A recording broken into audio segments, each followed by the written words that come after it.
So dropshipping is essentially a type of e-commerce business.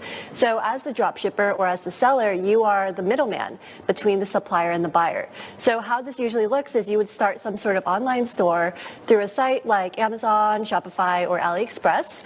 And when they make a purchase on your site, you send that order directly to your supplier, who usually sits abroad, maybe in a place like China, and they would package and ship the product directly to your customer. So that eliminates the need for you to have to carry any inventory, and that's also why it's so common amongst a lot of young entrepreneurs and side hustlers, because the starting costs are not very high, right? So the thing to note about dropshipping is that you make your money through your margins, or buying low and selling high.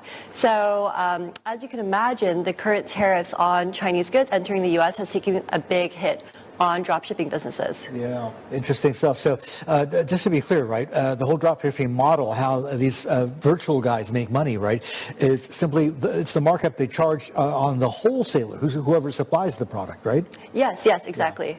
Yeah, so I mean, it's been difficult, right? Right now, if you can imagine, with the current 145% cumulative tariffs on Chinese goods entering the U.S., that's taken a big hit. And on top of that, U.S. President Trump has announced that he wants to eliminate the de minimis exemption.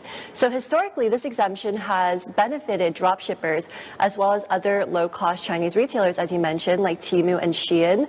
And it's essentially allowed packages that are worth $800 or less in value to enter the U.S. duty-free. But as of May 2nd, this will be thrown out the window, right? Yeah. Unless something changes. So that's going to take a big hit on not only dropshippers, but also American consumers, especially those who maybe rely on some of these low-cost imported goods.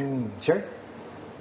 Yeah, and is there any way for these drop shippers to cope with the situation? I mean, a lot of businesses, I mean, pretty much around the world it seems to be just waiting for some kind of clarity until we get to the Independence Day 90-day tariff pause. But are they doing anything at the moment to find some kind of relief?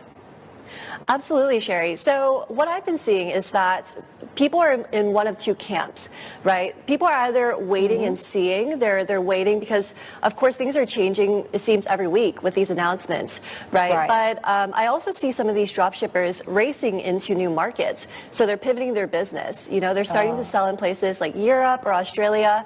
And, of course, that's to dodge the tariffs.